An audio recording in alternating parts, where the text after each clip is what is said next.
我们同心来祷告。慈悲的阿爸父神，我们现在满心的感恩，因为你带领我们平安的经过一个礼拜，在周末的时候，我们仍然有这福气要来敬拜你。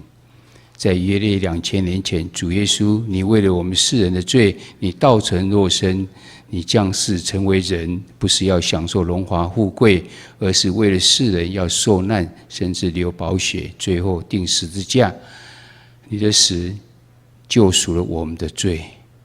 明天是我们要纪念棕树主日，也就是主在世的时候要光荣的进到耶路撒冷的日子。然后在下个礼拜五的时候，主你受难了，你钉十字架了。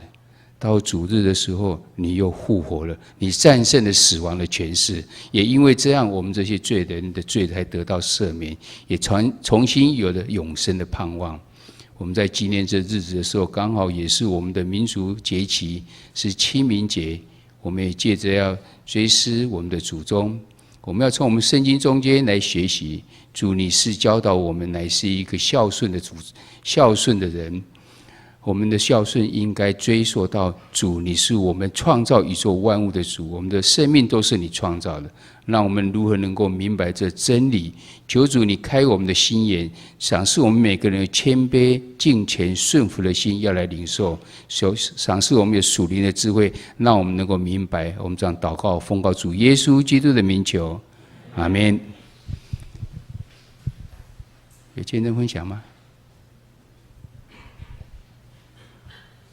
好，今天因为明天是我们的清明追思礼拜，因为在4月4号的时候是清明节，那刚好它又是棕树主日。那我们看前面所摆的就知道，我们用明天的节期当做我们的清明追思礼拜，也就是我们的祖先们，他们已经蒙主恩召，但是我们感念他们，所以我们就在这边做礼拜。与他们借着礼拜，我们可以再次的思念他们在我们每个人生命中间的影响到底是如何。追思也是我们华人一个孝道的一个表现。那我们的孝道为什么要有孝道呢？其实我们都有一个目的，孝道最后就是为了要怎样？为了要光耀祖宗。你孝顺父母之后，你如何能够显示在你的孝顺里面呢？你要让父母或是祖先以你为荣，所以就是你能够让你的祖先能够得到荣耀。那我们的华语里面有2句话，就是清白传家，祖德流芳。这个讲的意思是说，清白流芳的话，清白传家是说你自己盼望能够怎样，也能够留下很好的这种名声，你自己的对自己的勉励，你能够好用这样子来传家，来治家。而祖德流芳是以前的人留下来的部分呢，我应该这样子让它继续的流传下去，所以这就可以讲是一个这样我们孝道的一个文化，如何承接，如何传下去哈。所以其意义呢是要我们用品德的教育方指引呢，然后用品格传承家风，使我们的祖先的品德能够代代的相传哈，流芳百世，用这样来呈现我们的孝道。但是一般来讲呢，我们常常会用孝道是用另外一个方式，乃是用什么方式？用祭祖的方式哈。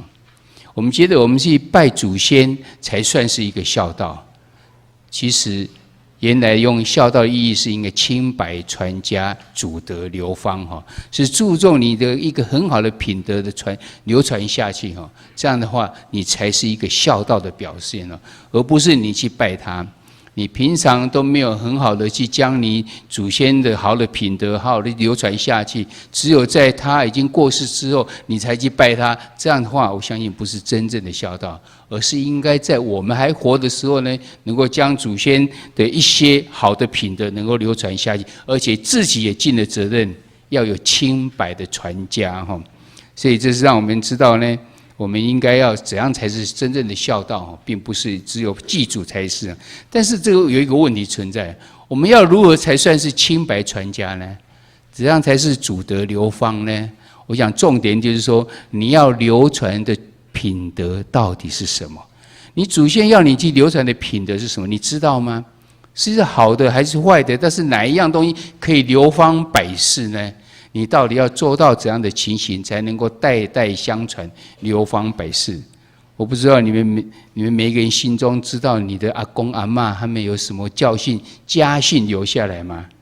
有没有？这边我问一下，这边有没有人知道你的阿公阿嬷有什么家训留给你吗？有的请举手看看。没有半个啊，那连一代都传不下去怎么办？还要代代相传。有的话好，有没有再上一代？有没有2代的呢？有没有3代的呢？等一下我们要从圣经里面去看呢。圣经的教导我们说，我们要孝敬父母，而且这个是带有祝福跟应许的诫命。他告诉我们说，你要是能够这样孝顺父母的话，就让你能够在你停留的这个地面上呢，能够长寿。这是一种祝福，神给的祝福。神给的10个诫命里面呢，都是教我们不可怎样，要怎么样；不可怎么样，要怎么样。只有这一条是这样，带有应许。你要是这样的时候，你有受到什么祝福？所以显然非常重要。主耶稣要我们能够孝敬父母，因为这样，父母就代替的上帝在地面上行使这个主权哈，行使上帝的主权在我们上，他照顾我们，他养育我们，他培育我们哈。那我们有没有什么例子呢？可以来实际的看呢？我们就要看今天的经节呢，在耶利米书35章1节到19节哈，这是蛮长的，但是我们耶利米书我们很少在看哦，所以我要我们大家一起来念哈。你念过之后呢，你就会记得。有些人有带声音，有些人没有带声音，所以我把它全部都用 PowerPoint 弄起来哈。然后我们一起来念来。当犹大王耶西亚之子耶雅敬的时候，耶和华的话临到耶利米说：“你去见利甲族的人，和他们说话，领他们进入耶和华殿的一间屋子，给他们喝酒。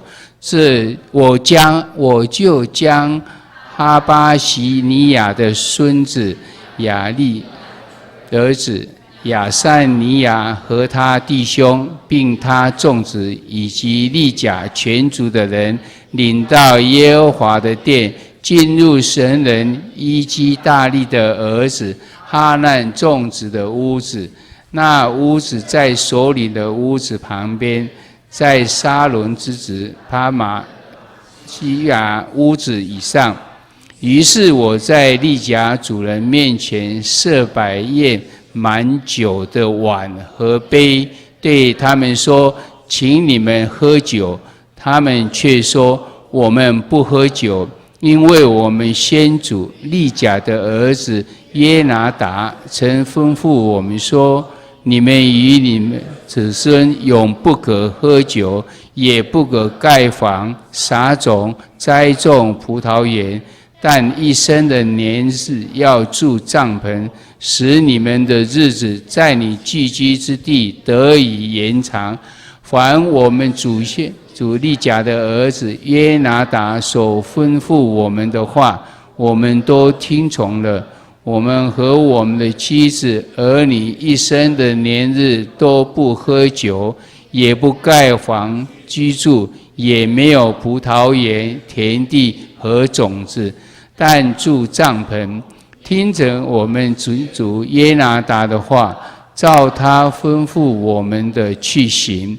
巴比伦王尼布甲尼撒上此地来，我们因怕加勒底的军队和亚兰的军队，就说：来吧，我们到耶路撒冷去。这样我们才住在耶路撒冷。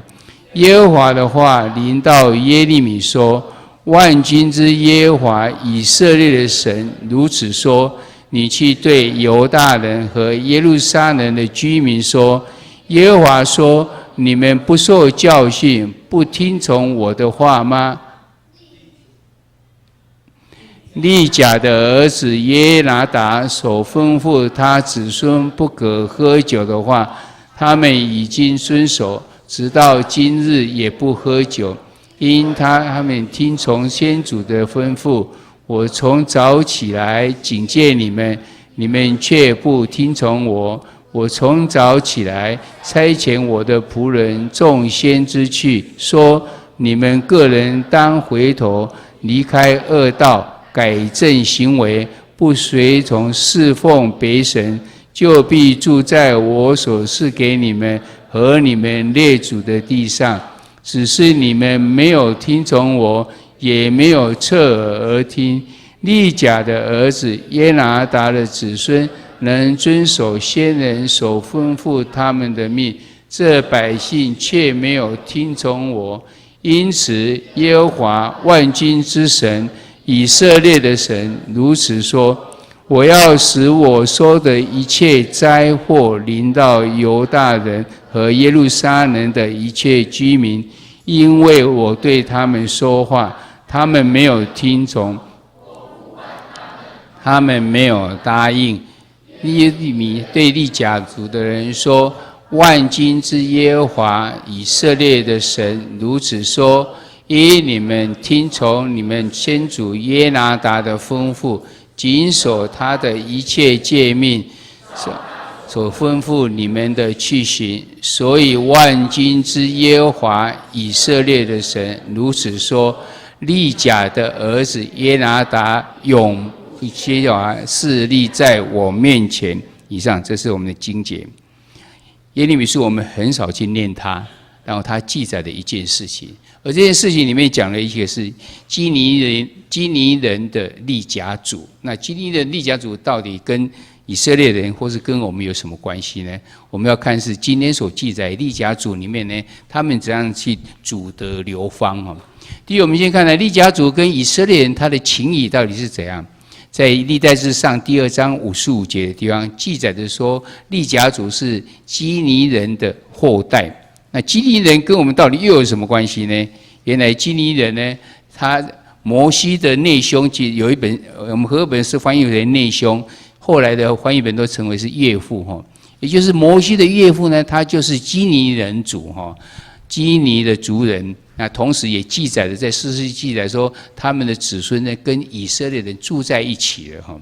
那以色列人他们出埃及的时候呢，也曾经得到基尼人的帮助哈。这记载在撒母耳记上15章的地方。那时候扫罗要去跟亚玛利人打仗的时候呢，要基尼人离开亚玛利人，因为他怕跟亚玛利人打仗的时候，就连基尼人都把他们消灭掉了。那时候就说，以色列人出埃及的时候，你们曾经恩待了我们，所以请他们离开这个亚玛利人。所以表示说，以色列人跟这个埃及跟基尼人其实是有一段时间的来往过。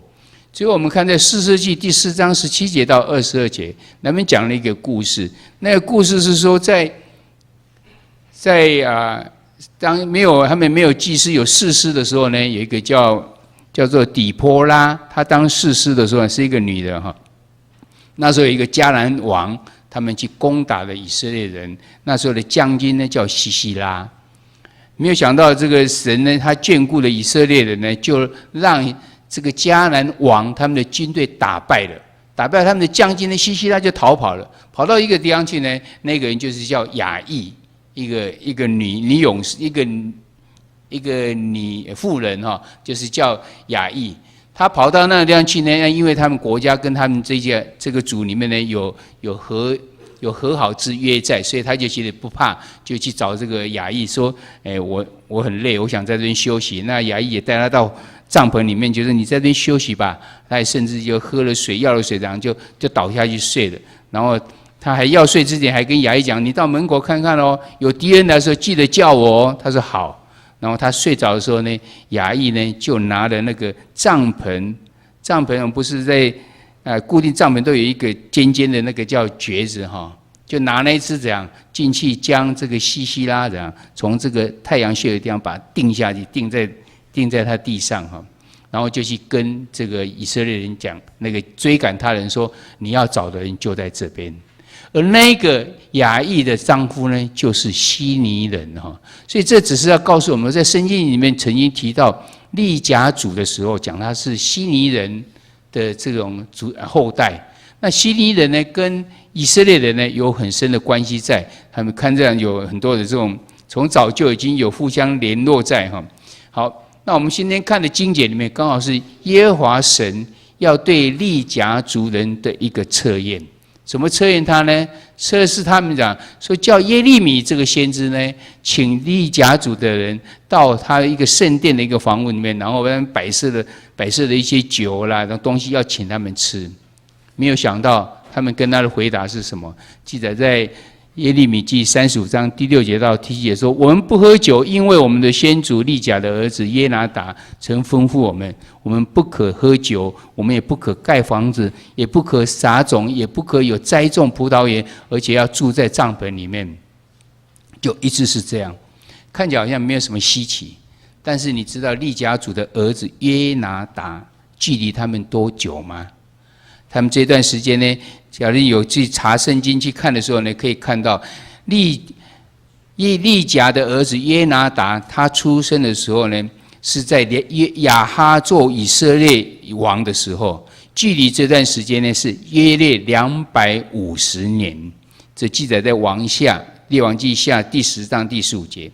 也就是说，他们耶利米去请这些利甲族来的时候呢，他告诉说：“我250年前的祖宗告诉我不可怎样，不可怎样，而我现在都遵守了。”你觉得可思议吗？我看连你的阿公跟你讲什么你就忘记了，还讲到250年前的时候告诉他们事情。做这几件事情，第一个是讲不可喝酒，第二个讲不可盖房子，不可撒种，也不可栽种，还要住在帐篷。你觉得你可以这样子生活吗？显然祖先要他们这样做的事情呢，并不是要他们能够怎样，能够过着一个很安逸的。他们已经是居无定所了，他们自己没有农作物，因为他不能撒种啊，也不能种这个葡萄园啊，又不能有酒喝，大概也没什么娱乐可言啊。生活是一个非常平淡的生活。你的祖先要是要求你这样的话，我不知道你的感觉是什么。他们告诉这些耶利米说，他们祖先要求他们这样，然后呢，我们就照他所吩咐的，我们都听从了。所以我们的妻子、我们的儿女呢，一生的年日都不喝酒，也不盖房子居住，也没有葡萄园，也没有田地，也没有种子，而且住在帐篷里面。他们听从他们的祖先耶拿达的话，照他们所吩咐的去做。我们所看到的，告诉我们怎样，利甲族的人，他们非常的怎样尊重他们祖先所讲的。也就是这样，祖先的话怎么能够在250年前传到现在呢？显然是每一个年代的人都已经尽责的去传它。否则现在人怎么能够知道250年前讲的话呢？而且还去遵守呢？这是不是就是祖德流芳它真正的意义在呢？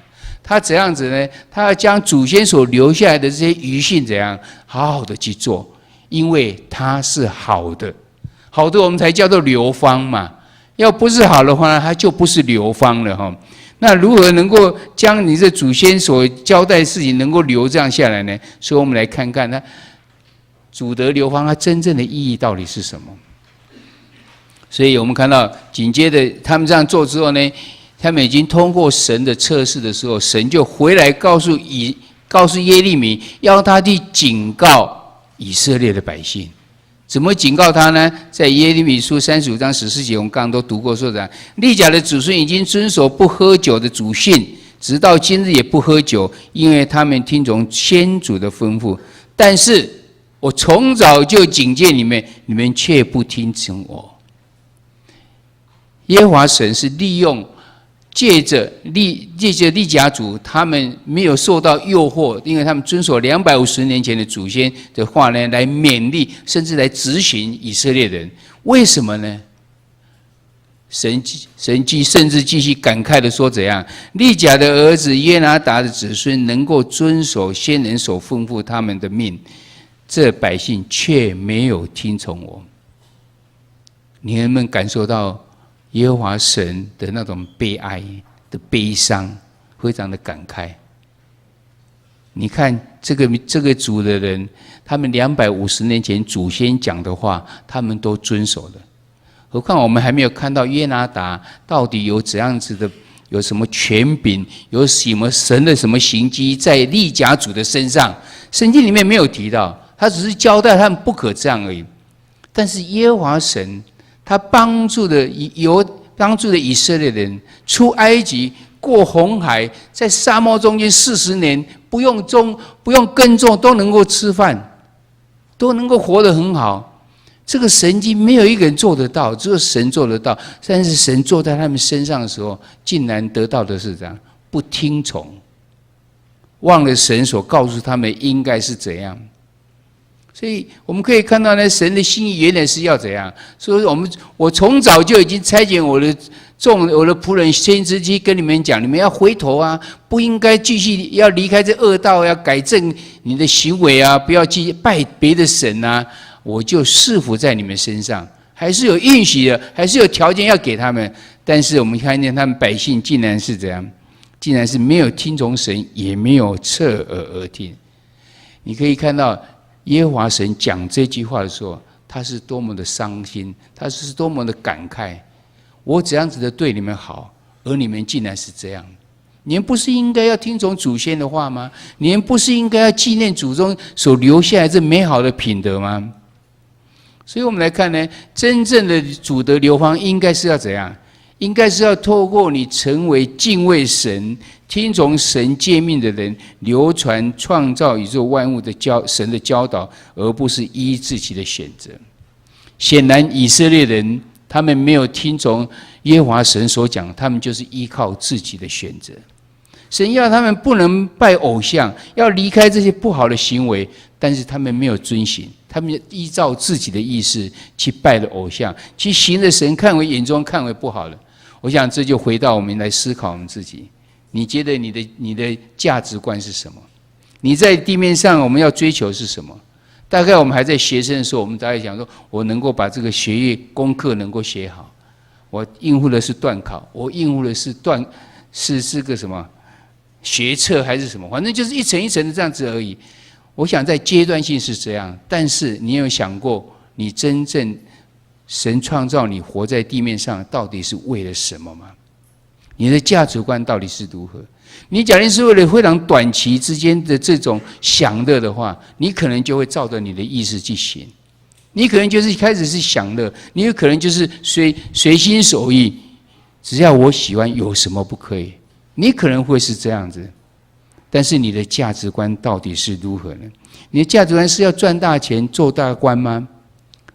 不要忘了，赚大钱、做大官都是为了自己，没有一项是为了别人的。而神给我们的价值观是怎样？乃是荣神益人。你要荣耀神，神要以你为傲，就是荣神。益人是这样，你要成为别人的帮助，否则你活在世上，你要是不能啊，你白活在世上，因为世上有你没有你都是一样。你要成为是能够帮助人的。牧师去读神学院的是49岁，那读完神学院的已经是52岁了。然后抽签的时候呢，抽到第一特奖，到澎湖去。澎湖因为它是一个外岛，所以人家不喜欢去，他就说这个牧师你比较老，你去那个地方好了，因为我们都有小孩要照顾，你没有小孩，也没有读书的问题，没有教育的问题。我们甚至都有人还没有结婚，结婚的时候要生小孩的时候，他们说要有一个要到金门去，他说在金门那都是军医呢，给军医接生好吗？他们有很多的烦恼在这边。那我们再抽到这个澎湖，所以在澎湖的这段时间，突然有我的同学来造访，我的同学是大学同学了哈，大学同学来造访。那你想想看，我49岁去读，所以我52岁的去澎湖，那表示说我的同学都已经超过50岁了。那我们差不多都是在50岁到60岁之间就会开始退休，很多人他觉得他工作一段时间他就要退休，所以我们同学已经有人退休了，所以他们在想说，我们这个郑同学啊，我们都已经要退休了，他怎么还要跑到澎湖去开始新的一个好像什么事情要做？他来看我们，有一个是从美国回来的，再加上台湾的，总共3个人到，还有一个是香港来的，3个人到澎湖去看我。那我们就聊天啊，他们住一个晚上啊，然后就在聊天。要走之前，我问他说：“你们看的结果怎样？”你会觉得说，这个同学怎么莫名其妙在这边又重新有一个新的开始呢？他又讲一句话是我没有想过的事啊。他说怎样？他说：“我觉得我们以前在工作的时候呢，一切都是为了我们自己。但是我发现到你现在一个新的开始，你是为了别人而活。因为你做牧师不可能赚钱啊。但是你现在关心的人，不再是那些你自己的事情，你都关心了你的会友，关心了什么事情？有一个电话来，马上就要去，就是怎样？我觉得这样的生活应该是很有意义的。”我自己没有想过那么多，因为我只是觉得说有神的呼召，那我们应该去传扬福音。那其实后来才发现到，就是说，在传福音里面有更多的事情是这样，是关怀别人。你不一定去关心到人家家里就是传福音给他，而只是付出你的关心。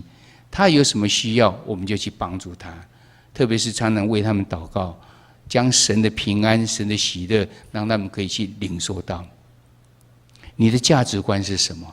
你活在地面上呢，是为了怎样？为了赚大钱，为了做大官吗？还是为了让自己能够更有舒适的这种享受而已？还是你有更大的使命？你知道神的在你身上的命定是什么吗？我们留下来，我们的祖先留下来什么东西才算是真正正确的这些品德，让我们要去流传呢？我们看到当这些利甲族人他们这样做的时候，神就给他们祝福了。所以我们等一下会讨论到什么到底是怎样的事情是我们应该要去努力的呢？这边告诉我们说，真正的主得流芳的报偿是什么？利甲族他们这样做之后呢，耶利米就接受耶和华神给他的话，告诉他们说怎样？因你们听从你们祖先约拿达的吩咐，谨守他的一切诫命，照他所吩咐你们去行，所以万军之耶和华以色列神如此说：你的儿子的利甲的儿子约拿达必永不缺人侍立在我面前。侍立在神的面前代表什么意思？代表神的祝福。你可以看到诗篇里面很多经节，诗篇23篇大家都非常熟悉的一篇。诗篇23篇的第最后一节呢，他告诉我们是怎样。他起先讲说，耶和华是我的牧者，我必不致缺乏。最后一讲就是这样，我一生一世必有恩典慈惠随着我，我且要住在耶和华的殿中，直到永远。住在耶和华的殿中，直到永远。诗篇里面有很多这样的经节。27篇的第4节说，有一件事我曾求耶和华，我仍要寻求，就是一生一世住在耶和华的殿中，瞻仰他的荣美，在他的殿里求问。你侍立在神的面前，代表怎样？代表你常常受到神的祝福，受到神的眷顾。是诗人或是真正灵命上有去追求的人，他是梦寐以求的。也就是说，因为他的祖先，他们遵照主的祖先走的时候呢，这个族群的人呢，都受到神的祝福，永远就侍立在神的面前。我们所看到的是一个神的祝福，所以我们看，假定遵守祖先正确的遗训的时候，可以帮助我们敬畏神，侍立在神面，因为他们的价值观是正确。这边我特别强调一个正确的、合神心意的。什么叫做正确的？你应该遵守的是什么？是不是神？是不是你的祖先告诉你怎样，你都要去遵守吗？还是你会过滤？是不是合神心意的呢？最近我听到一个消息是讲说，这个不是一个很好的见证啊。但是我听到是说啊，他们有一间教会呢，是离开一个教会，然后就建立另外一个教会之后，啊，他们的第一任牧师要离开的时候呢，告诉他们的会友说：你们要记得哦，我们的历史是这样子来的，所以你永远不要去跟原来那个教会连结在一起。就是说，我们是从那个教会大概是不欢而散出来建立的教会，所以你们不能再回去跟他合。你觉得这个遗训是好不好？好还是不好？这种要不要遵守？当然不遵守啊！神给我们的教导是要与人和睦的啊，怎么可能是这样呢？所以我们在讲说主德流芳，里面的德有没有好，有没有坏的？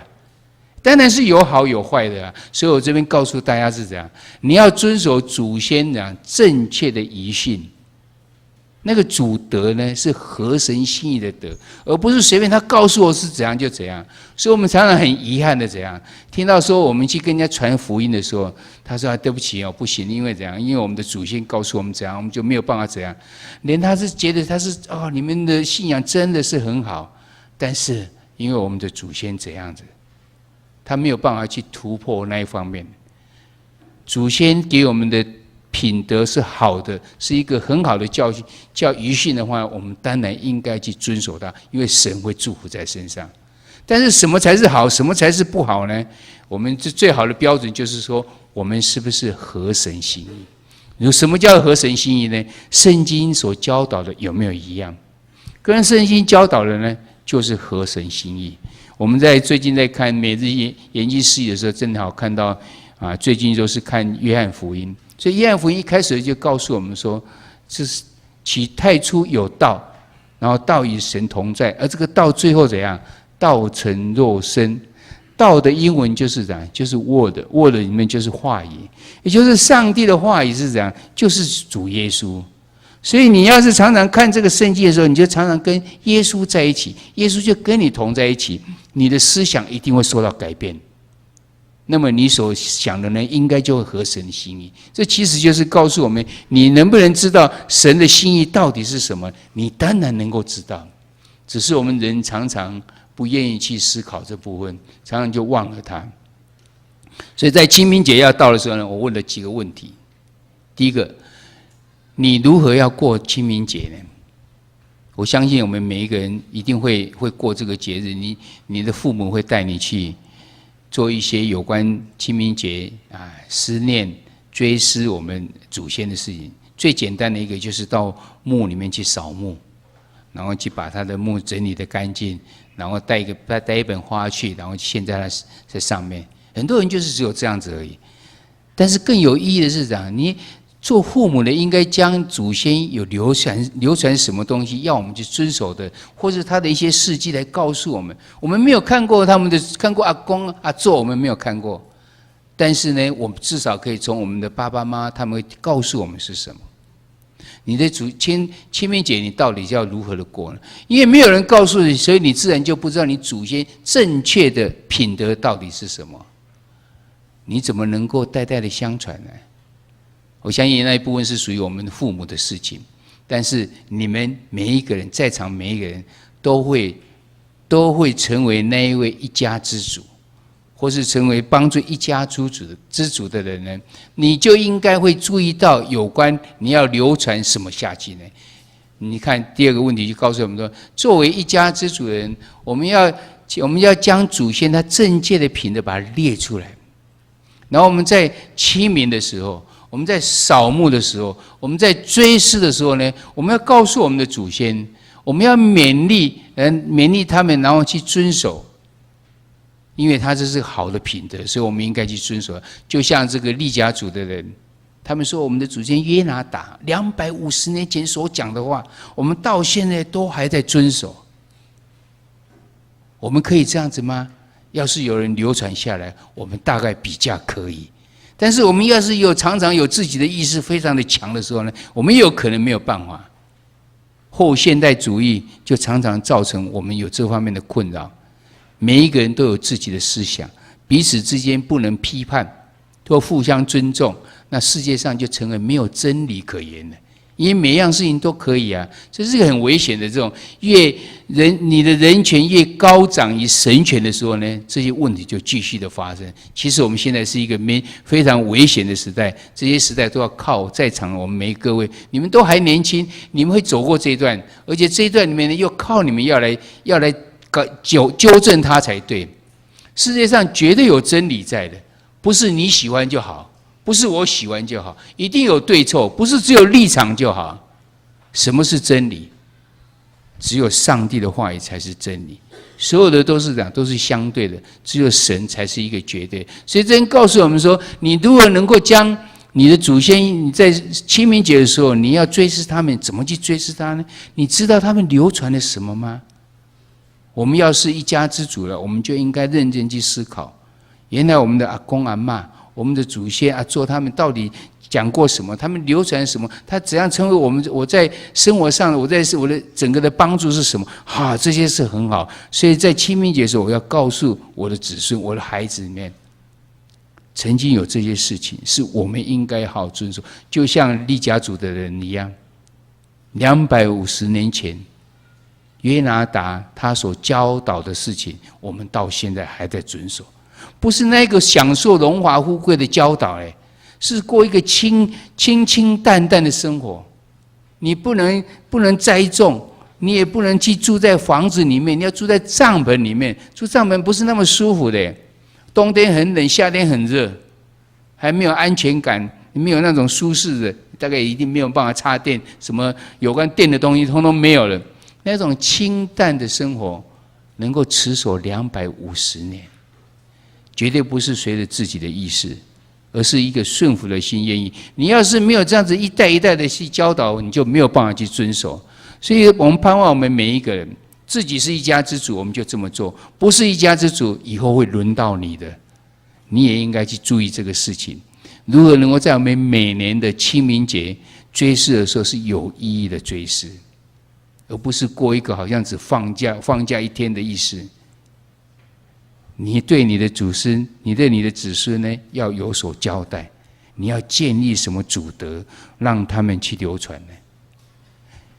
你的上一代留给你的东西，你如何去流传到下一代，让他们也能够去遵守呢？最重要的是，你能够持守的东西是值得流芳吗？是值得流传百世百代的吗？只有合乎神心意的才值得。所以这边告诉我们这样，我们应该学习像利甲一样，耶和华神给他们的评语是怎样？因为他们敬畏神，他们要侍立在神的面前。盼望我们也每个人都能够得到这样神的祝福在我们身上。在过我们清明节的时候呢，在追思我们的祖先的时候呢，才有真正的意义，才有真正的意义。我们同心来祷告。慈悲的阿爸父神，我们感谢你赏赐我们每个人都有我们的父母，他们养育我们、生我们、养育我们、教导我们、照顾了我们，让我们的成长过程中间都在他们的保守之内。我们感谢我们的祖先这样子的帮助我们，我们更盼望我们能够承接他们所流传下来这美好的品德、美好的教训。不只是我们承接，我们还能够发扬光大，甚至我们能够再继续传到我们的下一代去。我们恳求主，你帮助我们在过清明节的时候，不是只有这样子的，好像放了一天假的过去，而是真正的能够是将我们祖先的这些好的品德能够吸收，能够去流传，然后我们自己呢也能够清白传家，也就是我们有更好的品德能够流传下去。但我们知道，我们每个人的想法都是相对的，只有神你才是真理，才是绝对的。盼望我们每个人都能真正领受神你的话语，在我们的心中，我们的生命得到了改变，我们所能要流传下去，就能够成为合乎神心意的。让我们每个人都有一个敬畏神的心，透过我们有敬畏神的心，我们又领受到神你的真理，就成为我们个人的帮助，就成为我们的家庭的帮助，就成为我们家族的帮助。求神让我们过一个有意义的清明节，特别是在终世主日，主耶稣你要为我们受难，光荣进到耶路撒冷，这时候更是需要我们去承接有关这方面的教导。求神祝福在每一个愿意成为敬畏神的人，愿意行在主你所喜悦的道路上的人，都蒙神你的祝福，蒙神你的带领。我们这样祷告，奉告主耶稣基督的名求。